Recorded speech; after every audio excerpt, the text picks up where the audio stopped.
Welcome to the information session for the Temple College Dental Hygiene program. I'm Melissa Mahalik.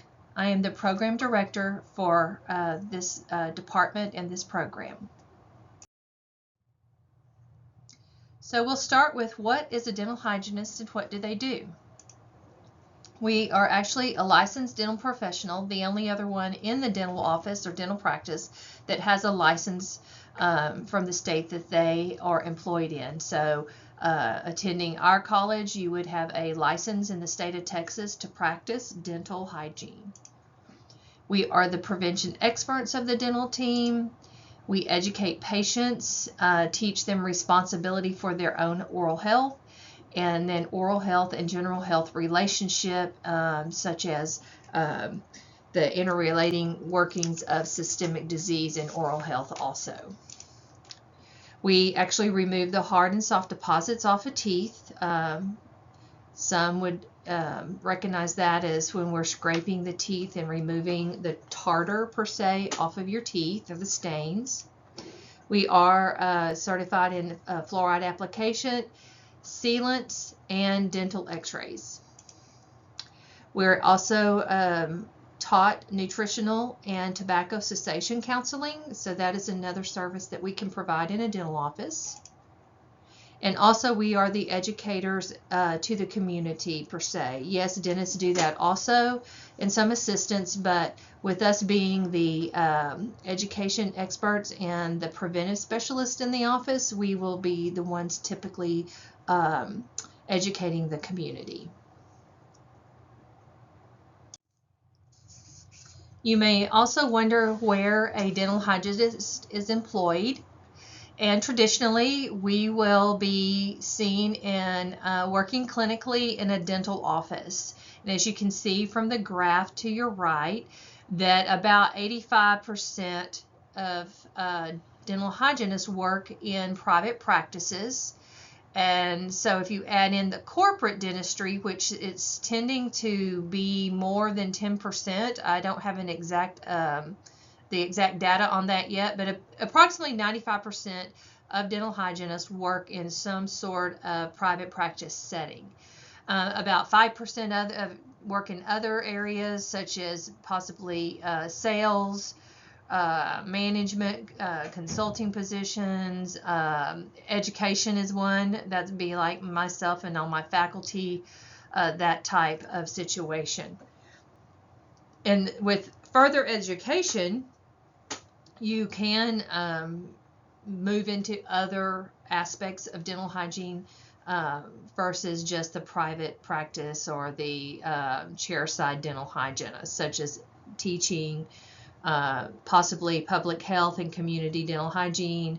Again, like I mentioned, management or consulting positions, also sales representatives or supply representatives such as maybe Crest, Colgate, those companies. And then with a more advanced degree, also research and possibly in a lab facility or hospital area that does research in dental. The median salary by our region, and this is pretty current, this was out of a RDH magazine from January 2024. We are considered the West South Central area. And yearly, this is full-time, by the way, approximately $70,000 a year. And full-time hourly is approximately $42 an hour. In Texas, Oklahoma, Louisiana, and Arkansas, that's where we fall. And you just have to keep in mind, this is not entry level typically, but we are seeing some of those a little higher in your more metropolitan areas such as Austin, Dallas, Houston, San Antonio. The bigger cities, it's a little more competitive in salary, so maybe a little bit more than the 42 an hour. These are essential technical standards and qualifications that you need to have in order to be a good dental hygienist. One of the number one things that employers look for is your communication skills and your ability to work with people, not only the team that you work with as far as the dental office, but your patients. And of course, we provide treatment without discrimination. You need to have good psychomotor skills, including critical thinking skills. You're presented with a situation, and you need to be able to discern what's given to you and make a good recommendation. And then visual acuity, of course, we're looking in a dark, deep hole, so depth perception and good fine detail ability. Now, visual acuity with contacts or glasses, that's perfectly fine. Also, our interpersonal abilities, not only working with people and the verbal and nonverbal communication, but the ability to display good judgment. We do work under a code of ethics and laws given to us by the state of Texas for our profession. And so you've got to be honest, and you have to have good moral judgment. Also, you need to be able to function under stressful conditions, not only in the dental hygiene school, but also in your office. You're on a schedule, you have multiple situations going on throughout the day, so it can be very stressful. We've got to be able to hear properly, not only hearing our patients talk to us, but determining blood pressure and those types of things. So we need good auditory abilities. We need good motor skills, hand-eye coordination, flexibility and balance, finger movement, motor skills. You're going to do a lot of push, pulling, and grasping, something like a pencil-sized instrument, wrist rotations, fine motor skills in both hands, and good finger pad sensation. By that I mean if you've been burned or have some nerves severed in your hand or fingers and you didn't get all your sensation back, it might be hard for you to be a good hygienist, just because you've got to feel everything that is below the gum line that we don't actually see. Also, physical endurance is needed. You will be sitting and up and down throughout the day. You have a lot of repetitive movements with this profession. Upper body strength, you need good core strength to keep you sitting in the right positions, chair side. You do twist and bend at the waist, so this is kind of saying, back issues and things like that, you might want to think of a different profession. And then just staying on task. That can be physically, an issue just because you're trying to stay up on a schedule. So our program, about the Temple College Dental Hygiene program, Temple College is accredited by the American Dental Association's Commission on Dental Accreditation, or another way, we're also known as CODA. You will graduate with an Associate's of Applied Science degree. We will be selecting 16 students each spring. And then just about our program, we have very strong board results, the national board, as well as our clinical boards that our students take. We're very successful in those. So how do you apply to the program? You must look at the information session, which is what I'm doing right now, online. And then there will be a area that you will put your information into and submit this quiz to Mrs. Laws, which is my administrative assistant. And once that has been completed, the information session viewed, the quiz taken, Mrs. Laws will get a notice, and she will send you an application to your email that you submit. So that's the first thing. You also have to apply to Temple College if you haven't in the past. We need one official transcript sent to the Temple College Admissions and Records Department, as well as an official transcript to the Temple College Dental Hygiene Department. You must have prerequisite courses completed before applying in February. So, and those prerequisites cannot be over 5 years old. So those would include microbiology, chemistry, AMP 1, and AMP 2. As I mentioned, February Our application period deadline is the second Friday by noon every February. So the date changes, but it's the second Friday by noon each year.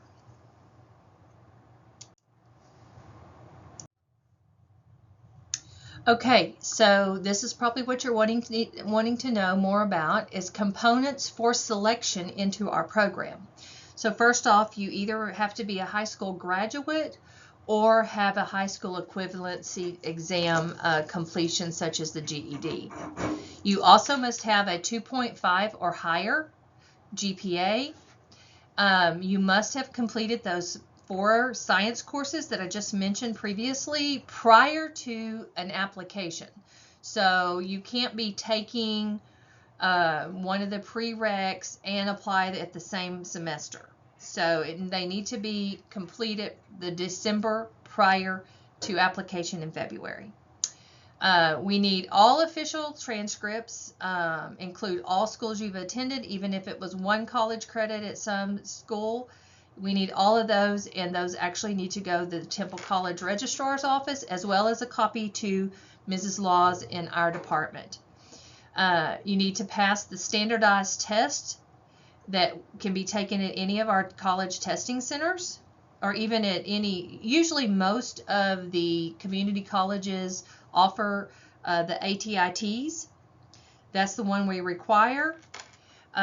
You can take it up to 2 times in an application period, which is July to February. So starting July 1st, 2024 to February, the second Friday in February of 25 would be the application period. You must have at least a 65 composite score. That means on all the sections, like whatever the total score is, it's got to be a 65 to even apply. Now, with that being said, typically in the past few years, 80 or higher is what is acceptable. So, or I guess not acceptable, but competitive. If you really are interested in getting into the program, the higher that score is, the better. We've even had people in the 90s. So I would just reiterate, 65 is the minimum that you need, but I would shoot for even 85 or higher as your composite score. Okay. I apologize for some of these noises, and I don't know when they're going to happen, but they're doing renovations down below my office, and so if you hear a drill or something going every now and then, I apologize for that. So about the T's, you need to invest in the study guide. It guides you as to what topics are covered, what you need to know, and don't wait till the last minute to take it. My best recollection is having students take that exam, you know, in the summer, August, September, see what they score. And you will get a score that tells you, or a printout that will show you where you scored low. Like if you don't like your score, you can retake it and maybe study more in that section. Excuse that noise, I'm so sorry. You can study that section and then possibly retake, and we will actually take the highest of the 2 scores that you submit. Okay, they are good only for 1 year, so say you don't make it into the program, then you would need to take it the next application cycle, July to February. We also require observation time, and you can find these forms available under the application procedures tab on our dental hygiene webpage. And you need 16 hours minimum, and the majority of that time needs to be spent with the dental hygienist, not watching a dentist take a filling, do a filling, or take a tooth out, or whatever it may be. We want you to be observing the hygienist. So you'll need at least 2 separate dental settings, and you need a different form for wherever you go to observe. One, and the hygienist needs to sign it and fill out their portion as well as what you observed. Yes, if you work in an office, you can use work experience. There's a different form verified by employer, but you can use that for one of the two, but you must go out to a different office and do some of the hours at a separate setting. What I want is you to see, yes, a dental hygienist is doing the same procedures, but the office may function differently. One may have an assistant, one may not. I just need you to get a good idea of what the dental hygienist does on a daily basis.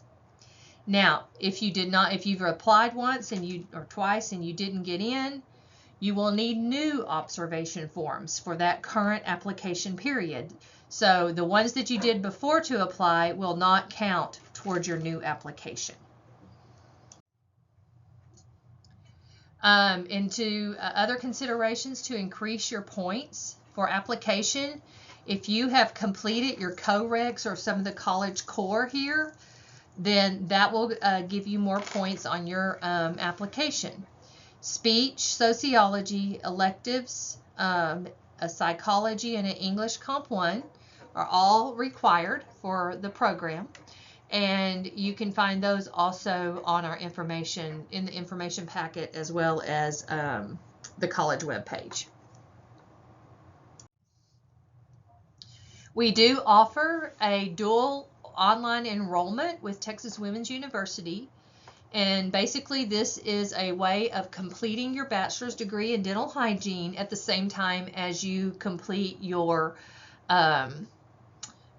AAS here at Temple College. So the stipulation here is you must be in our program, accepted into our program prior to application for this program.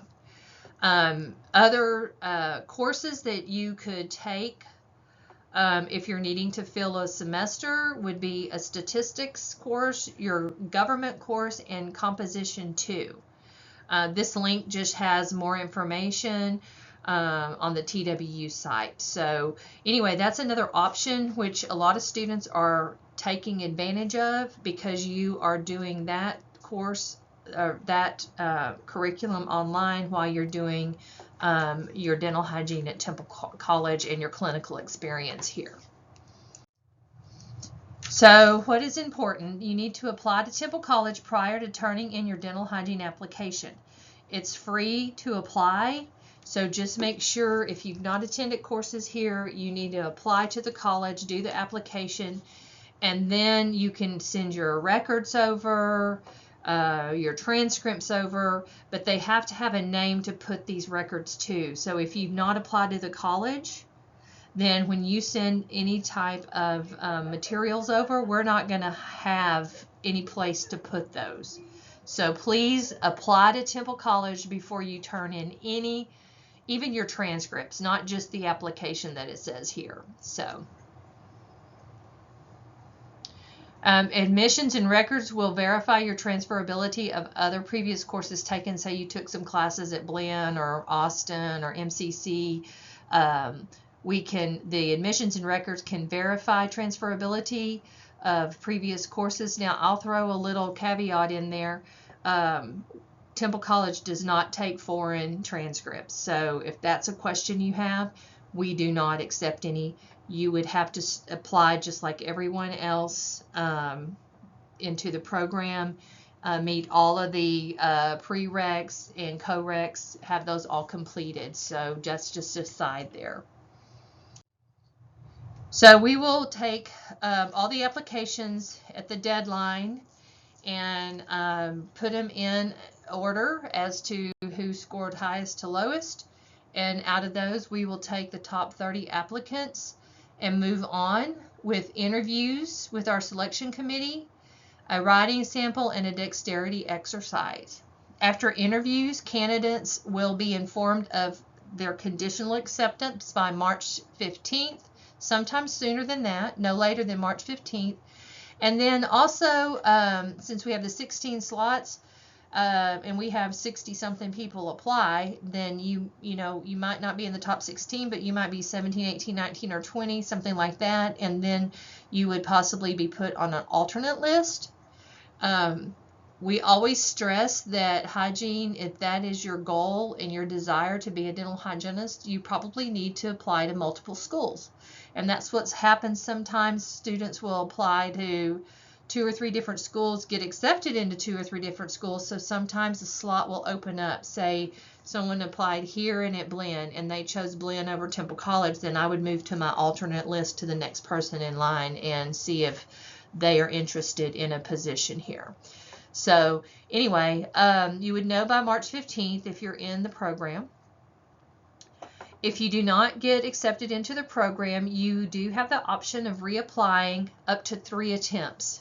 So that's our limit, and also that helps some with that 5-year deadline on those prereqs. You've taken them trying to get in, and that basically, you go 3 attempts, that's 3 years out. You may have to start retaking some courses. So 3 attempts is our limit.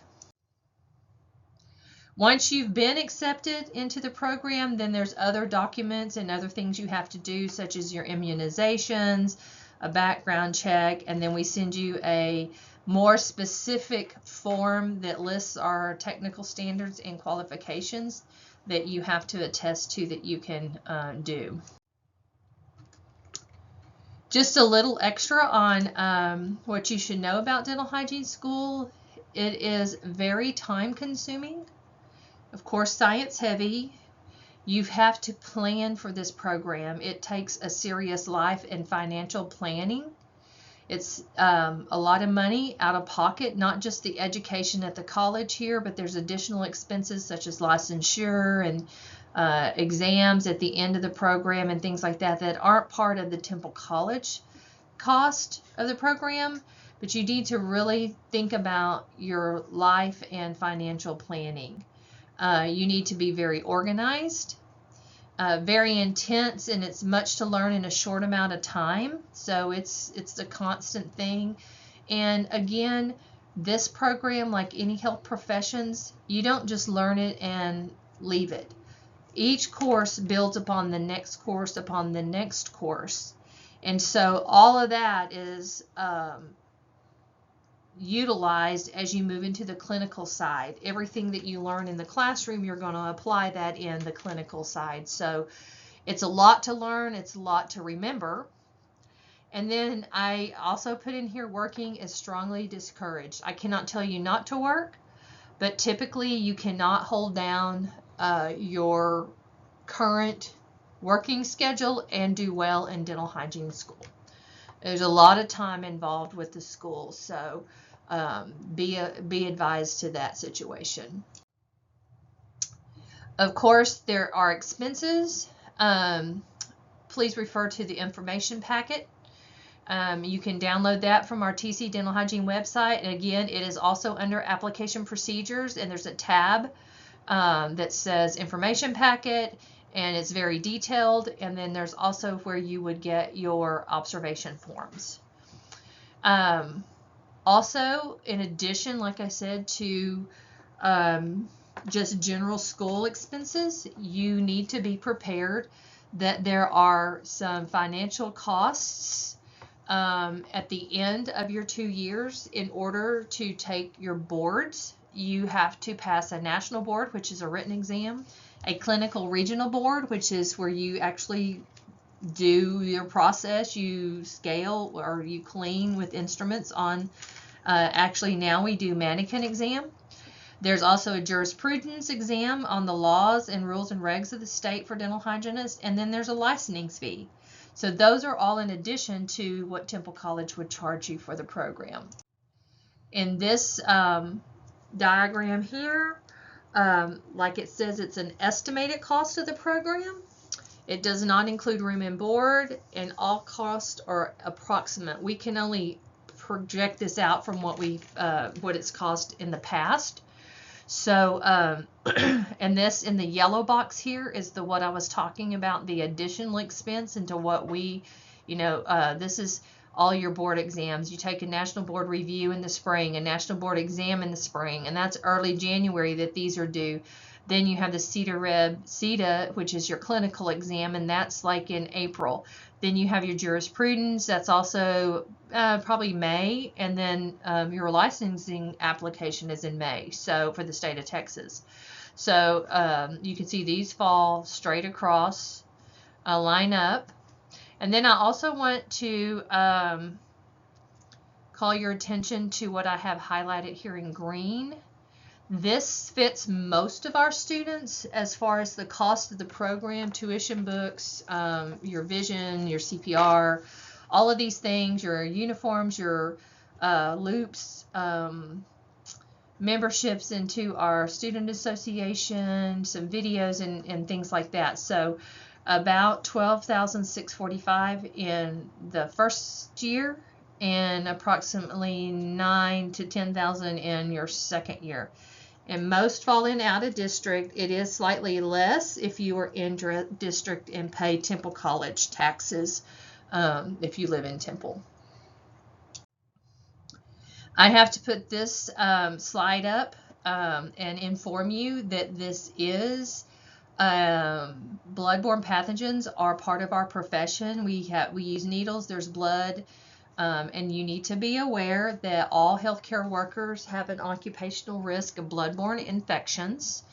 Although extremely low, you could acquire things such as hepatitis B, C, HIV through exposure. And the program requires these immunizations as identified. And we will definitely, one of your first courses is infection control and prevention of infectious diseases. And we teach you all of our CDC and OSHA bloodborne pathogen standards. So be aware, yes, it's very unlikely you would, acquire something if following proper procedures and protocols, but there is an extremely low possibility that you could. So that would be in any health profession setting, I believe. Here is our policy in our policy manual. It's a lot here. You can pause this and read it yourself if you would like to, but I'm not going to read that to you. But it's just a little more in depth for our actual program. I do like to throw something up like this because a lot of times students entering the program think they're going to deal primarily with the beautiful smile here on the top left slide. And in fact, you're dealing more with the other types of situations. These are infections of the mouth, tartar buildup, gums inflamed, things like that, and you will learn how to instrument those areas and hopefully get a good end result. So here at Temple College, our curriculum begins in the summer, and we also have an orientation. It's a 2-day orientation, which is typically the 3rd week of May, and it's typically on a Tuesday and Wednesday all day, where we go over all of the department policy and procedures. We bring in financial aid, outside sources. We tour the campus. You learn where the library and just everything that's offered here on campus in those first 2 days. Then summer, we start in the summer with our preventive dental hygiene care and our oral anatomy, histology, embryology, and head and neck anatomy courses. Also, in the month of June every year, we bring in CPR certifiers that will instruct your entire class every June. And yes, I know if you've been an assistant, you might already have CPR, but we do it as a group every year in order for us to maintain consistency across the board. So we will set that up and let you know more about that once you're in the program. So again, this is reiterating, submit all your application documents as early as possible. Of course, your application first to Temple College and then your application to our department. Your transcript, like I said, from every college attended, even if it's a one course. So we need an official one to our admissions and records office or the registrar. That's the same thing. Or and also one to our dental hygiene department.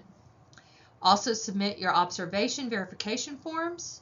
Have your ATI scores sealed and stamped and sent directly to Mrs. Laws. If you take that at our Temple College campuses, you just need to let the information inform the testing center that you're applying to our program, and they will send your scores over to Mrs. Laws without having to go through this official stamping and sealing.